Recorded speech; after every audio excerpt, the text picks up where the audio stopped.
સવારમાં ચા અને રોટલી કરી લીધી. પછી મહેમાન પણ આવી ગયા.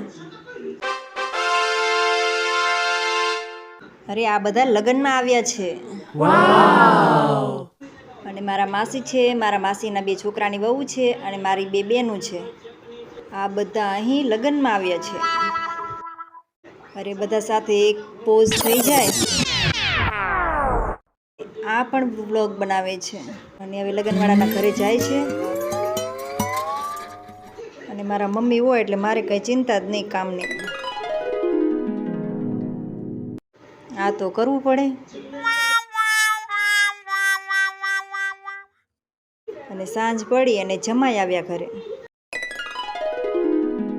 અરે એમના માટે ચા બનાવીને આપી દીધી. અને સાંજે જમવામાં આ